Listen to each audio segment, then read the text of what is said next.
우리 이제 새로운 시리즈로 우리가 함께 말씀을 나누려고 합니다. 비유의 말씀. 어떻게 보면 굉장히 쉽고 단순한 말씀이나 또 어떻게 보면 깊은 뜻이 있고 또 우리의 삶 가운데서 하나님께서 믿는 자에게 하나님의 사람들에게 특별히 주시고자 하시는 말씀들을 비유를 통해서 말씀하셨는데 오늘은 그래서 비유의 첫 시간 씨 뿌리는 비유 첫 번째 비유의 말씀으로 우리가 함께 나누려고 합니다.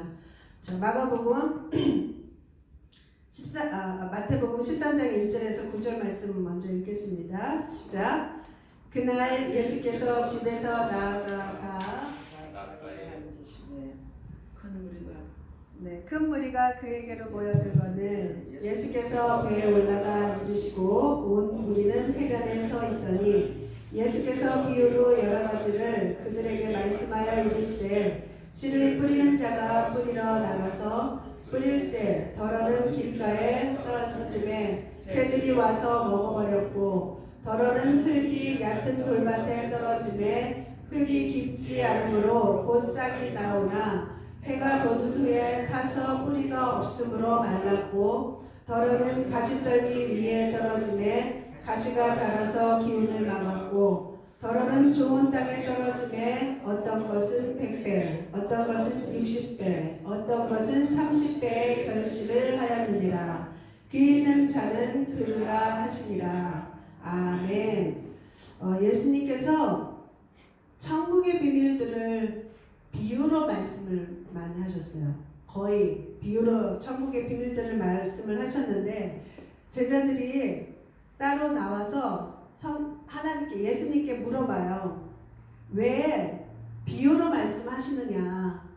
다른 사람들이 여럿이 있는데 비유로 말씀하시느냐라고 이렇게 물어봤을 때 마태복음 13장 11절에 보면 함께 읽을까요? 시작. 천국의 비밀을 아는 것이 너희에게는 허락되었으나 그들에게는 아니 되었나니.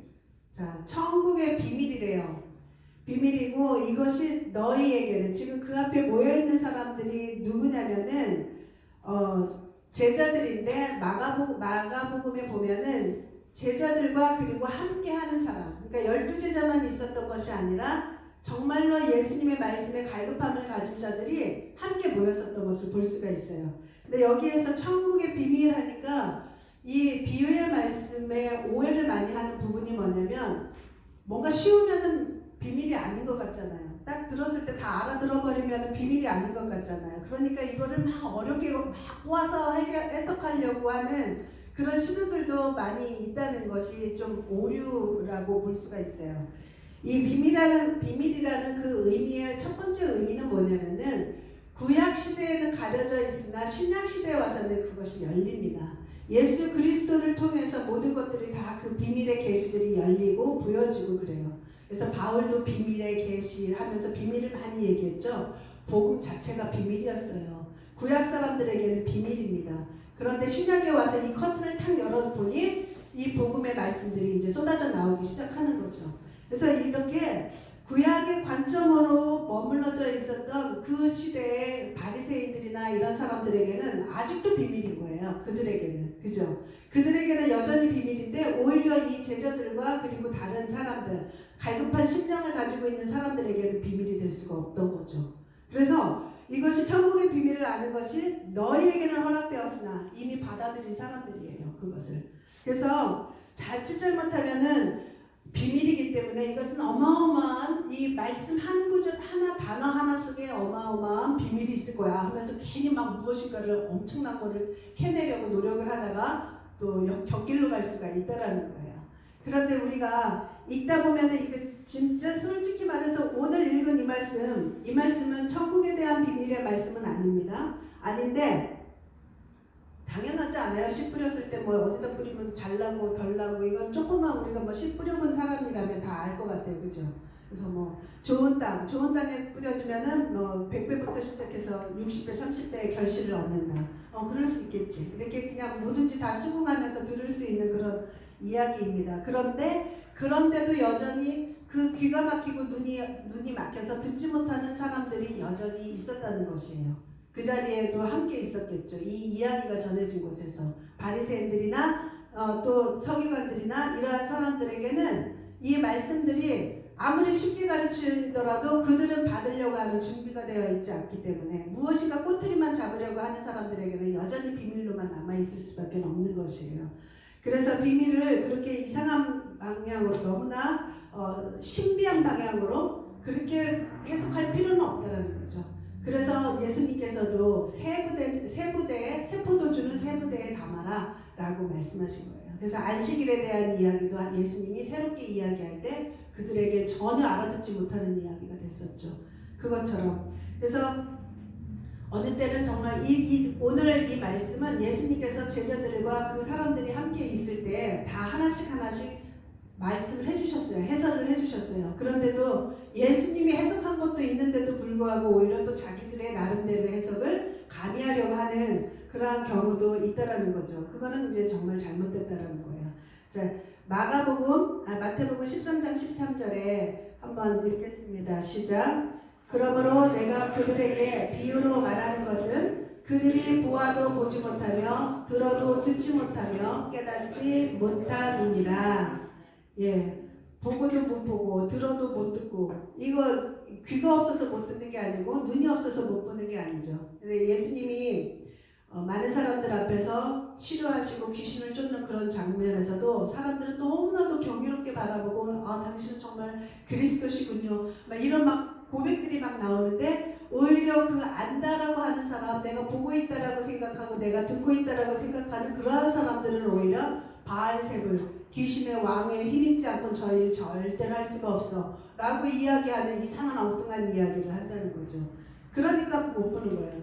마태복음 13장 14절 계속해서 읽어보겠습니다. 시작. 이사야의 예언이 그들에게 이루어졌으니 일렀으되 너희가 듣기는 들어도 깨닫지 못할 것이요 보기는 보아도 알지 못하리라. 이 백성들의 마음이 완악하여져서 그 귀는 듣기에 둔하고 눈은 감았으니 이는 눈으로 보고 귀로 듣고 마음으로 깨달아 돌이켜 내게 고침을 받을까 두려워하리라 하였느니라. 예, 여기에서 보고 듣고 깨달아서 돌이켜서 내게 고침을 받을까 두려워한다라는 그 두려움이 누구의 두려움이냐? 자칫 잘못하면 예수님의 두려움 같잖아요. 그런데 그게 아니라 이 사람들인 거예요. 난 저 소리를 듣고 내가 깨달을까봐, 내가 고침받을까봐, 내가 두려워서. 그러니까 귀를 꽉 막고 있는 거예요. 언젠가 그 새롭게 하소서 그 간증에서 그분 누구죠? 여자분 코미디언 개그워먼.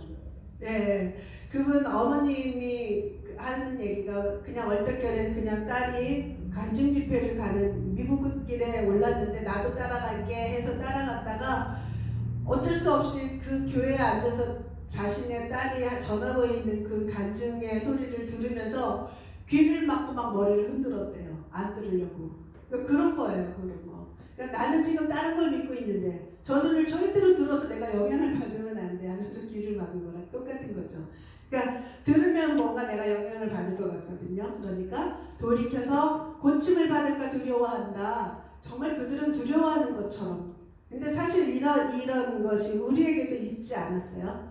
내 마음에 캥기는 게 있어요. 하나님 앞에 나가서 기도를 하자니 하나님 분명히 이 말씀 하실 것 같아. 안 하고 싶은 마음. 그래서 잠깐 외면하고 싶은 마음. 이게 똑같은 것 같아요. 그런 거죠. 아직 준비가 되지 않았는데 하나님께서 나를 강요하실까봐 나 끌려가고 싶지 않아. 이런 것이 고침받을까봐, 내 마음에 동요가 일어날까봐 똑같은 마음이지 않을까 싶어요. 자, 마가복음 4장 13절 말씀 다시 한번 읽겠습니다. 또 이르시되 너희가 이 비유를 알지 못할진대 어떻게 모든 비유를 알겠느냐. 자, 이 씨 뿌리는 비유의 말씀을 먼저 전하고 난 다음에 이렇게 말씀하신 거예요. 이 비유를 못 알아듣는다면 앞으로 이제 천국의 비밀의 말씀이 계속 전해질 건데 이것을 깨닫지 못한다면 너희가 무엇을 또 깨달을 수 있겠느냐.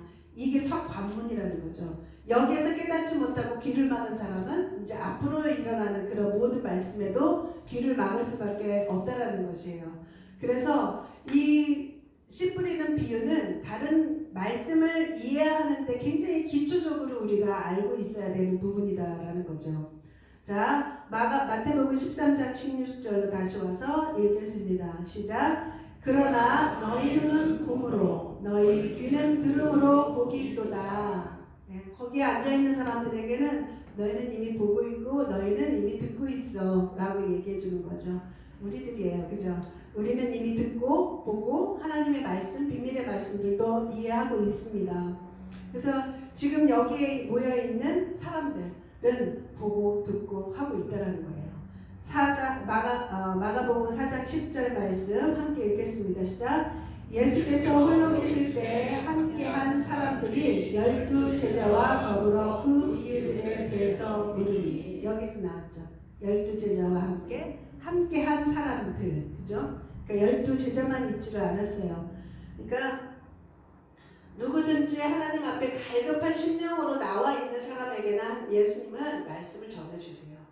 자, 마태복음 13장 17절 읽겠습니다. 시작. 내가 진실로 너희에게 이르노니 많은 선지자와 의인이 너희가 보는 것들을 보고자 하여도 보지 못하였고 너희가 듣는 것을 듣고자 하여도 듣지 못하였느니라. 이렇게 선지자와 의인에게조차도 그때는 가려져서 볼 수가 없었다는 거죠. 그때는 들을 수가 없었다는 거죠. 이 비유라는 것이 엄청난 어떤 신비에 감추어지는 것이기 때문이 아니라 그때는 하나님께서 구약은 그림자로 두시기를 원하셨어요. 예수 그리스도를 통해서 이루시고자 하시기 때문에 그때까지는 그냥 그 그림자만 가지고 살았던 그들이었던 거죠. 그래서 그들조차도 선지자와 의인조차도 그들의 눈도 이것을 볼 수가 없었고 들을 수가 없었다는 것이에요. 자, 13장 18절에 그런즉 씨 뿌리는 비유를 들으라. 이제 이렇게 하시면서 이제 친히 하나씩 설명을 해주십니다. 자, 19절 아무나 천국 말씀을 듣고 깨닫지 못할 때는 악한 자가 와서 그 마음에 뿌려진 것을 빼앗나니 이는 곧 길가에 뿌려진 자요.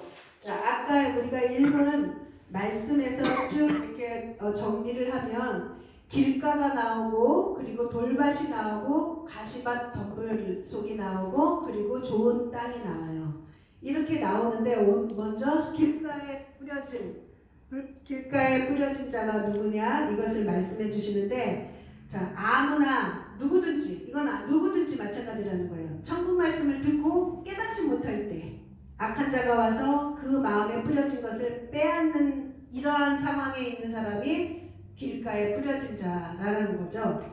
자, 여기에서 보면 천국 말씀 하는 거 보니까 아까 씨를 뿌렸는데 말씀이라고 한 거 보면 씨가 말씀이라는 걸 천국 말씀이라는 것을 알게 되고, 그리고 악한 자가 와서 그 마음에 뿌려진 것, 아까 밭에 뿌렸다 그랬는데 마음에 뿌려졌다고 하는 거 보니까 밭은 마음을 말하는구나 라는 것을 우리가 알 수 있어요. 자, 누가복음 8장 11절에는 정확하게 그것을 직설적으로 얘기해 주죠. 이 비유는 이러하니라. 씨는 하나님의 말씀이요. 씨를 뿌렸다라는 것은 하나님의 말씀이 뿌려졌다라는 것이에요. 특히 천국의 말씀, 그 비유로 말씀하셨던 것들은 더 그렇겠죠. 그런데 그것만이 아니라 하나님의 말씀에는 모든 이 원리가 작용한다는 걸 우리가 알아야 돼요. 자, 깨닫지 못하다, 이해하지 못하면은 빼앗아 간다? 악한 자가 와서 빼앗아 간다? 이게 무슨 말이냐면은 깨닫다라는 것이 이해하다 그 의미도 있어요. 그런데 오히려 다른 것으로 이 같은 말이지만 여러 가지 뜻이 있는데, 여기서 보면은 움켜잡다가 있고 그리고 셋투게더, 그러니까 함께 이것을 하는 거야. 세팅하는 거 있죠. 세트 메뉴 같이 따라 나오는 거. 이것처럼 이것과 함께, 말씀과 함께 내가 내 마음을 함께 하지 않으면, 세팅하지 않으면 이런 뜻이 돼요. 훨씬 더 우리에게 더 다가오지 않아요? 이해 못한 사람이라고 해서 그러면 정말 이해 못하면은 아무것도 못 듣겠네. 물론 이해 못하면 못 듣기도 하죠. 그런데 이해를 못하는 것 때문에 하나님 앞에 막 더 달려가는 사람이 있어요. 저 같은 사람. 이게 이해가 안 되면 그거 풀어질 때까지 하나님 앞에 이게 무슨 뜻이에요 도대체 하면서 더 오히려 하나님을 경험하게 되거든요. 그러니까 이것이 이해 못하는 것만이 아니다라는 거예요. 이 말씀을 깨닫지 못한다는 것은 그 말씀을 움켜잡지 않는 자. 그러니까 내가 소유하지 않는 것.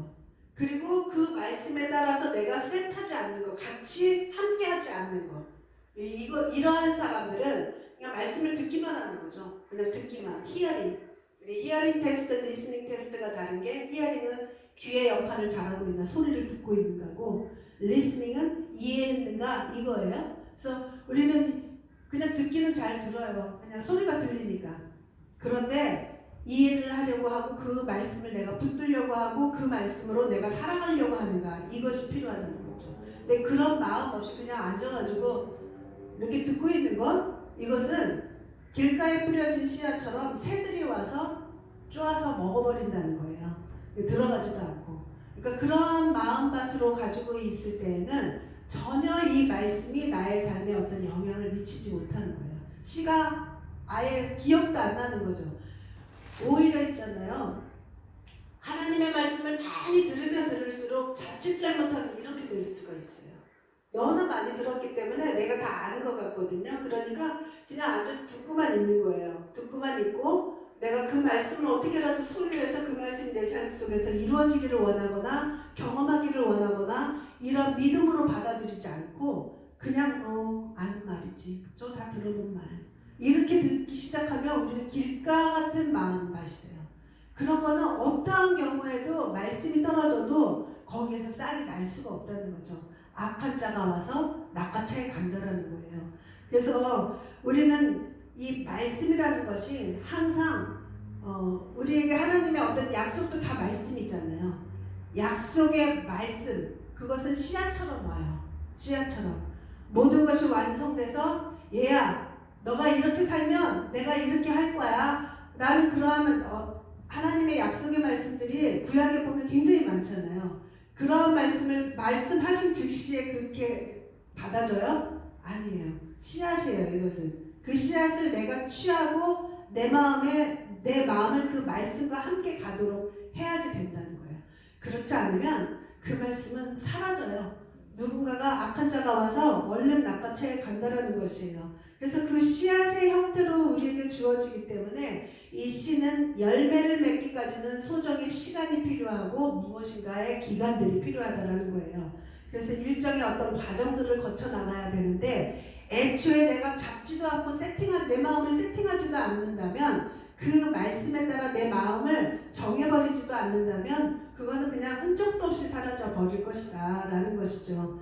이게 그러니 하나님은 우리에게 말씀을 뿌리셔서 그 수확을 얻기를 원하시고 마귀는 그 말을 못 듣게 하려고 얼마나 가진 애를 쓸까 우리가 너무나 잘 알죠. 그래서 특히 초신자들이 막 와서 좀 눈 비비고 진짜 하나님 말씀 좀 들어보려고 하는데 왜 그렇게 잠을 쏟아지고 그러는지 그래서 하나님 앞에서 잠을 자는 거는 그래도 괜찮다라고 얘기는 하긴 하지만 말씀이 전혀 들어오질 않는 거죠. 왜냐하면 잠처럼 우리가 견디기 힘든 건 없는 것 같아요. 그 유혹이 피곤하고 나태해지고 내가 무기력한 그 상태를 이기는 건 정말 힘들어요. 그런데 그것으로 치고 들어와서 말씀을 듣지 못하게 하는 것이 마귀의 사역이다라는 것이에요. 그래서 내가 말씀을 들으려고 하더라도 자꾸 딴 생각이 들어오고 그냥 집중이 안 되는 거죠. 움켜잡지 못하게 하려고 그 말씀 움켜잡지 못하게 하려고 내 삶에 그 말씀을 두고 살지 못하게 하려고 가진 애를 쓸 거예요. 예, 그래서 정말 우리 이렇게 그 말씀이 얼마나 내 마음맛에 따라서 역사가 다른가 그것을 알게 되죠. 이건 조금 적나라하게 표현한 거 8장 12절 보면은 읽겠습니다. 시작. 길가에 있다는 것은 말씀을 들은 자니 막 갔네요. 네. 길가에 있다는 것은 말씀을 들은 자니 이에 마귀가 가서 그들이 믿어 구원을 얻지 못하게 하려고 말씀을 그 마음에서 빼앗는 것이요. 예, 제일 중요한 게 우리의 구원의 문제거든요. 구원을 얻지 못하게 하려고 마귀가 여기서는 직접적으로 마귀가 이렇게 쓰였어요. 마귀가 그들을 믿어 구원을 얻지 못하게 하려고 마음에서 빼앗아 간다는 거죠. 그래서 우리 진짜 하나님의 말씀 잘 지켜나가야 돼요. 빼앗기면 안 돼요. 자, 그 다음에 로마서 10장 17절 같이 있나요? 네, 함께 읽겠습니다. 그러므로 믿음은 들음에서 나며 들음은 그리스도의 말씀으로 말미암느니라. 예, 베드로전서 1장 23절 시작. 너희가 거듭난 것은 썩어질 씨로 된 것이 아니요 썩지 아니할 씨로 된 것이니 살아있고 항상 있는 하나님의 말씀으로 되었느니라. 말씀이에요. 다 말씀. 내가 믿음은 들음에서 나는데 뭐를 들어야 그리스도의 말씀을 듣는 것. 그리고 우리가 거듭난 것도 하나님의 말씀으로 인한 거예요. 그러니 이 말씀을 못 듣게 하고 이해하지 못하게 하고 잠들게 하고 이렇게 하죠. 그죠? 그래서 우리의 하나님의 목적이 우리에게 있듯이 마귀의 목적도 있어요. 마귀는 그 목적에 진짜 완전 포커스를 다 진짜 초집중해서 그렇게 역사를 합니다. 자, 그 다음에 이제 돌밭에 떨어진 말씀이 이제 나올 거예요. 네, 마태복음 13장 20절에서 21절 함께 읽겠습니다. 시작. 돌밭에 뿌려졌다는 것은 말씀을 듣고 즉시 기쁨으로 갔대 그 속에 뿌리가 없어서 잠시 견디다가 말씀으로 말미암아 환난이나 박해가 일어날 때에는 곧 넘어지는 자요. 네. 여기서 돌밭에 뿌려졌다라고 하는 것이라고 나왔는데 누가복음은 보면 바위더라고요. 바위. 돌밭과 바위는 달라요. 돌밭은 그래도 그 사이사이에 이 흙이 있잖아요. 그래서 그 작은 흙이라도 이 뿌리들은 정말 글로 가서 뿌리를 박으려고 해요. 그런데 바위라면 진짜 그럴 가망성이 하나도 없는 거죠. 만약에 바위나 이렇게 뿌려놓고 보니까 바위에 뿌려진 것이다 라고 하면 정말 뿌리를 내릴 수가 없는 거죠. 잠시 잠깐은 뿌리가 나는 듯해요. 왜냐하면 그 씨앗에 있는 영양가가 있기 때문에 그 영향을 힘입어서 뿌리는 조금 내립니다. 그러나 해가 오면 뿌리가 깊이 박혀있지를 못해서 그냥 다 타버린다는 거죠. 그것처럼 하나님의 말씀이 들어올 때 그때는 아멘하고 즉시로 받아서 즉시로 기쁨을 얻어요. 기쁨을 얻는데 이 말씀이 뿌리가 내리기까지는 한참의 어떤 시간들이 거쳐지고 이런 과정 속에서 되는데 이 뿌리가 내리지 못하는 것은 우리가 식물에서도 그걸 많이 이제 우리가 경험을 하는데요. 씨가 내렸는데 그 씨를 뿌리가 완전히 내리기까지는 움직이면 안 돼요. 그래서 움직이지 말라고 하더라고요. 돌려놓지도 말고 그냥 씨를 뿌려놓으면 그대로 나더라고 하더라고요. 근데 이것이 움직이면 뿌리가 위축돼서 뿌리가 잘 나지가 않는다는 거예요. 그래서 하나님의 말씀이 떨어지면 그 말씀에 뿌리가 나기까지 계속 그 안에 머물러야 된다는 거예요. 기다리는 시간이 필요하고. 그런데 그 기다림의 시간이 없이 그냥 즉시로 기뻤는데 즉시로 한번 어떻게 해보니까 안 돼. 그러면 그냥 잊어버리는 거. 그게 바로 뿌리가 없는 거죠. 하나님의 말씀은 씨앗이기 때문에 그 씨앗이 뿌리를 내리고 그 다음에 싹이 나고 열매를 맺기까지의 그런 시간들 농부의 마음으로 가지고 있지 않으면은 그것이 우리의 삶에서 열매를 맺지 못해요. 그런데 열매 맺지 못하도록 하는 그런 상황들이 얼마나 많겠어요. 그런데 여기서 뭐 환난과 박해 이런 것들이 뭐 엄청난 그런 박해만을 말하는 것이 아니라 괴로움, 고통 이런 것도 있어요.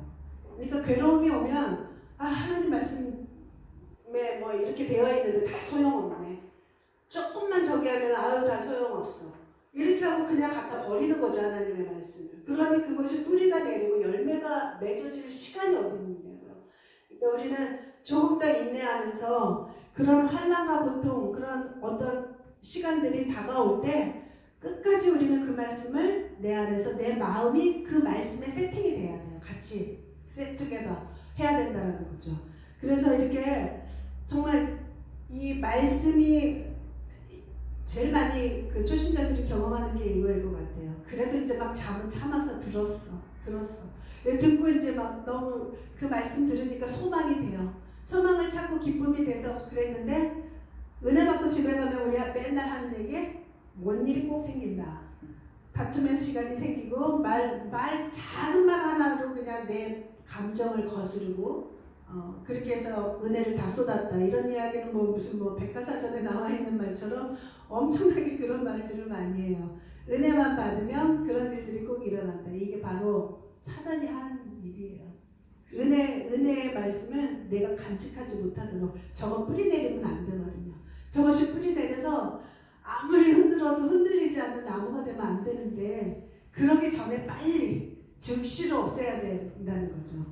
첫 번째 사람보다는 조금 나아도 이것도 여전히 마찬가지다라는 것이에요. 그래서 우리의 은혜의 말씀들을 간직하기 위해서는 우리가 끊임없이 그 말씀에 계속 집중을 해야 된다는 거죠.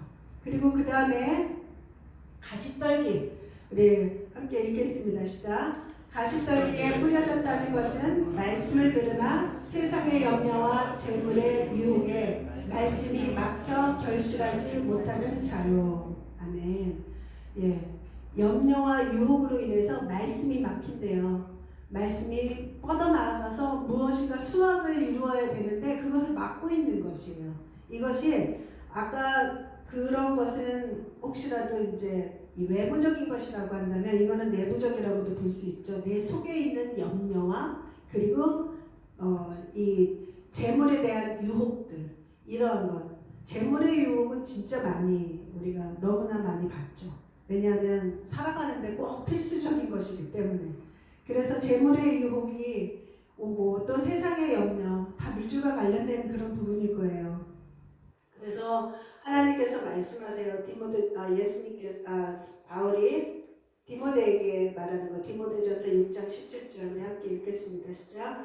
내가 이 세대에서 부한 자들을 명하여 마음을 높이지 말고 정함이 없는 재물에 소망을 두지 말고 오직 우리에게 모든 것을 후히 주사 누리게 하시는 하나님께 두며, 우리의 소망은 아까 우리 찬양한 것처럼 예수님만이 우리의 소망이 되어야 된다는 거예요. 예수님 안에 다 있어요.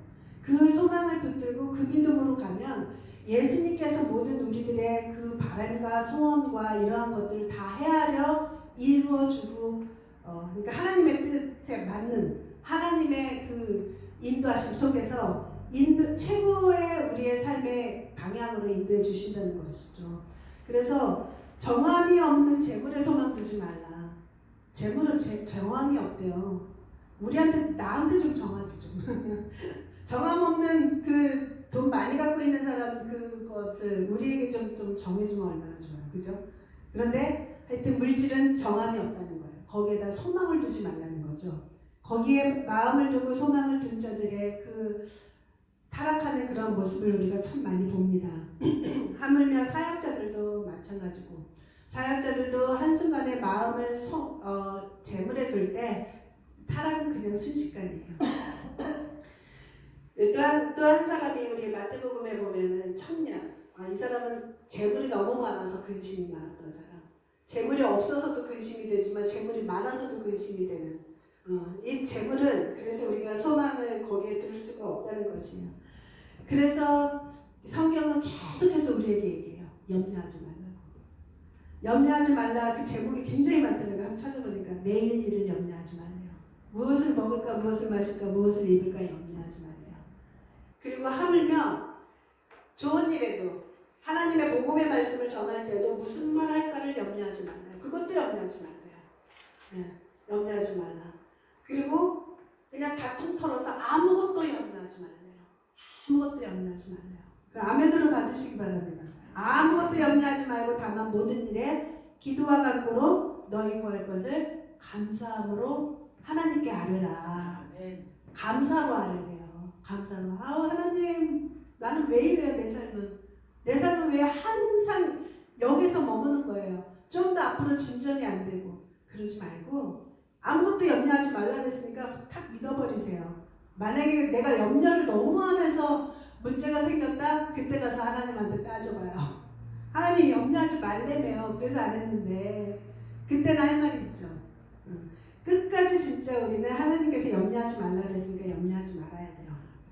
염려하지 말고 정말 하나님께서 말씀과 함께 너의 마음을 세팅해라 했으니까 마음을 말씀에 탁 붙어서 그렇게 해야 된다는 거죠. 그것이 바로 우리가 좋은 땅일 텐데, 이번엔 좋은 땅입니다. 마태복음 13장 23절 시작. 좋은 땅에 뿌려졌다는 것은 말씀을 듣고 깨닫는 자니 결실하여 어떤 것은 100배, 어떤 것은 60배, 어떤 것은 30배가 되느니라 하시더라. 말씀을 듣고 아까 깨닫는다가 움켜잡고 내 삶을 그 말씀에 세팅하는 거라 그랬어요. 그죠? 이해하는 것도 마찬가지고 이렇게 해서 결실을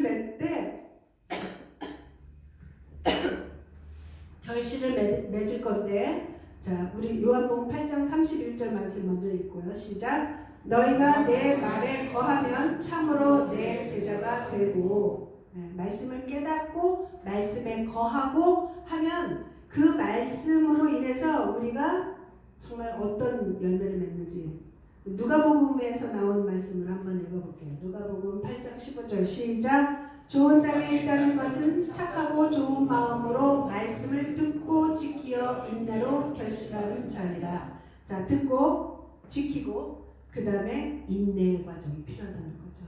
하나님은 우리를 진짜 믿음의 사람으로 하나님과 마음이 합한 자로 만들어가기 위해서 인내의 과정들을 거치게 하세요. 아이들한테는 인내의 과정 안 되죠. 울면 젖 물려줘야 되고 울면 얼른 가서 막아줘야 되잖아요. 그죠? 얘네들은 인내할 줄 모르니까. 그런데 조금씩 크면 이제 기다리는 시간도 배우게 되고 그렇듯이 우리의 믿음의 삶에서도 마찬가지다라는 거예요.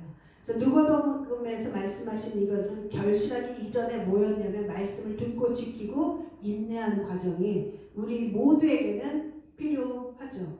그래서 착하고 좋은 마음, 이 돌이키면 치료받을까봐 두려워서 하나님 앞에서 그 말씀 막 귀로 막고 있는 그런 바리새인들과 어떻게 하면 저기에서 꼬투리를 잡아서 예수님을 죽일까 하는 그런 악한 마음을 가지고 있지 않고 그 마음의 강박함을 다 버리고 정말 어떻게든 하나님의 말씀을 이해하고 깨닫고 내가 그것을 소유해서 내 삶에서 경험하고자 하는 그런 착한 마음을 가지고 좋은 선한 마음을 가지고 하나님 앞에 나오면 하나님께서는 정말 열매를 맺게 하시되 몇 배부터예요? 100배부터래요. 100배부터. 제가 지난번 우리 열왕기하를 우리가 묵상하고 있는데 거기 이제 역대하하고 병행 구절들이 있어요. 근데 거기에서 나온 이야기가 우시아 왕이 되게 선왕이었어요. 후에는 조금 이제 교만해서 문둥병이 걸리기는 했는데 그 이전에는 굉장히 선왕이고 하나님의 말씀 따라서 살려고 했었는데 그렇기 때문에 하나님께서 도우시는데 어떻게 도우셨는가 이 말 표현이 너무 좋았어요. 그 사람이 그 왕이 우시아 왕이 애굽의 왕까지도 막 알리게 되고 그 명성이 막 일어나기 시작한 거예요. 근데 거기에서 그 이유를 그의 이름이 멀리 퍼지면 기이한 도우심을 얻어 강성하여 지니었더라. 기이한 도우심이 있었다라는 거예요. 그 왕이 하나님 앞에 온전히 서니까 하나님께서 기이한 도우심으로 그가 가질 수 없는 그 실력과 그가 할 수 없는 그 전투력도 그렇고 이러한 모든 것을 따져봤을 때 그만큼의 명성을 가지기가 안 되는데 하나님께서 그 기이한 도우심으로 인해서 그렇게 명성이 났다라는 거예요. 그것처럼 우리 좋은 땅 마음밭을 가지고 있는 사람에게 말씀이 떨어졌을 때 어떻게 하든 그 말씀을 내가 취하고 움켜잡아서 그 말씀대로 살아가고 그 말씀을 경험하려고 하는 그 좋은 땅을 가지고 있을 때는 하나님의 이러한 기이한 현상으로 인해서 100배의 열매를 맺는다라고 약속해 주신다는 거죠. 주시되 풍성하게 주신대요. 그래서 우리는 정말 그런 하나님의 말씀을 믿고 받아들이고 그렇게 해야 된다는 거죠. 그래서 우리들의 그 열매, 삶의 열매로만 우리의 그 나무를 볼 수가 있어요. 그 땅이 얼마나 좋은 땅인가, 우리의 마음 땅이 얼마나 좋은가, 그것은 내 생각으로 속으로만 있는 것이 아니라 삶으로 이제 보여질 것이다라는 거죠. 그래서 우리의 좋은 땅의 그 열매를 맺은 그 열매 먼저는 우리의 인격의 열매가 될 수가 있죠. 그래서 이 말씀을 뿌리는 자, 그 농부들은 그 열매를 얻기 위해서 그렇듯이 하나님께서는 우리에게 그 열매를 취하기를 원하세요. 근데 그 인격의 열매라는 것이 성령의 열매예요, 결국에는. 성령의 9가지 열매. 그래서 사랑과 희락과 화평과 오래 참음과 자비와 양성과 충성과 절제, 이러한 이 열매들이 우리의 삶 속에서 나타난다라는 거죠. 그래서 하나님께서 예레미야서에 말씀하십니다. 4장 3절 시작. 너희 묵은 땅을 갈고 가시덤불에 파종하지 말라. 이런 모든 우리의 묵은 땅들을 기경하라는 거예요. 그 길가와 같은 그런 밭, 이제는 더 이상 들어도 다 들어봤단 말. 어떤 말씀도 새로운 말씀은 없어요. 한국 신앙생활 한 2, 30년 하면 어떠한 말씀도 새로운 말씀은 없어요. 성령의 역사로 그때그때마다 우리에게 하나님께서 딱 터치해 주시고 우리의 마음판에 새겨주시는 말씀이기 때문에 우리가 듣는 거지, 모르는 말이 하나도 없잖아요. 그죠? 듣다 보면 다 알아. 다 들었던 말씀이고 다 언젠가 한번 은혜도 받았던 말씀이고 그런 말씀이에요. 그렇기 때문에 그것이 오히려 우리에게는 묵은 땅이 될 수 있다는 거죠. 그래서 우리의 마음은 늘 언제나 새롭게 기경되어져야지 된다는 거예요. 그래서 그 묵은 땅에 파종해봐야 새들이 와서 먹어버려요. 그냥 지나가는 말씀이 될 수밖에 없는 거죠. 그렇기 때문에 우리의 마음의 밭을 늘 언제나 새롭게 기경을 하는데 이것이 어떻게 쉽게 돼요? 안 되잖아요. 잘 안 돼요. 에스겔서 말씀에 이렇게 있습니다. 함께 읽을게요. 시작. 또 새 영을 너희 속에 두고 새 마음을 너희에게 주되 너희 육신에서 굳은 마음을 제거하고 부드러운 마음을 줄 것이며. 아멘. 우리에게 성령을 주셨어요. 성령님과 동행하는 삶에서는 아무리 늘 언제나 들었던 말씀이라도 성령님이 새롭게 조명해 주시는 그런 말씀들이 있어요. 그때마다. 성령님과 동행하는 것만이 우리가 마음을 매일같이 새롭게 기경하게 되는 것이죠. 그래서 먼저는 우리가 그 말씀을 붙들고 하나님의 그 영으로 인해서 새롭게 기경되어져서 그 말씀으로 열매를 맺는 그러한 삶. 하나님께서는 예수님의 그 말씀을 우리 마음판에 뿌려주셨고 또 우리는 또한 다른 어떤 영혼들에게 말씀을 뿌릴 때가 있죠. 그러니까 여기에서 씨 뿌리는 자는 오직 하나님만을 말하는 게 아니에요. 누구라고 정해주시지는 않았어요. 그래서 예수님께서 우리에게 마음판에 뿌려주신 그 말씀처럼 우리 또한 삶에서 누군가에게 뿌려진 그 말씀들이 그들에게 또 싹이 나고 그들에게 열매를 볼 수가 있다는 거예요. 때로는 우리가 그거 못 봐요.